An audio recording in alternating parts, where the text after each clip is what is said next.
Siamo al terzo ampliamento del Marco Polo, è vero che questo è l'aeroporto del nord-est, ma è anche vero che la motivazione di viaggio principale per chi arriva dall'estero sarà visitare Venezia.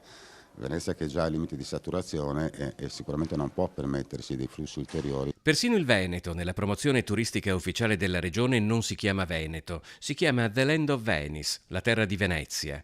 E secondo Terreacqua è difficile pensare che il raddoppio di passeggeri che seguirà l'ampliamento dell'aeroporto Marco Polo, dove 3 voli su 4 sono di compagnie a basso costo, non finirà col concentrarsi per la maggior parte in queste calli e fondamenta già intasate. Tutto ciò che ne consegue, secondo il gruppo Terreacqua, è contenuto nelle osservazioni al master plan del Marco Polo.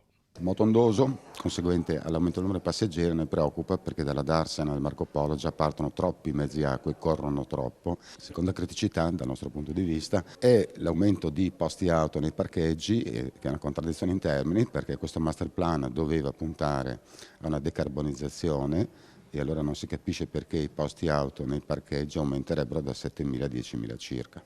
Altra criticità per Terreacqua è la sicurezza in aeroporto. Attualmente ci sono circa 300 addetti, il settore è già sotto organico e dovrebbe invece essere raddoppiato in occasione dell'ampliamento della struttura. Nel 2019, l'anno prima del Covid, al Marco Polo c'erano stati più di 11 milioni e mezzo di passeggeri. La previsione è di portarne quasi 21 milioni entro il 2037. Purtroppo la carenza dei lavoratori è dovuta al fatto che le paghe sono veramente basse, non c'è un incentivo e per le qualifiche che abbiamo e per tutti i titoli che dobbiamo avere, non viene riconosciuta la nostra professionalità, mentre in aeroporti grandi, uguali o similari a Venezia viene riconosciuta questa professionalità.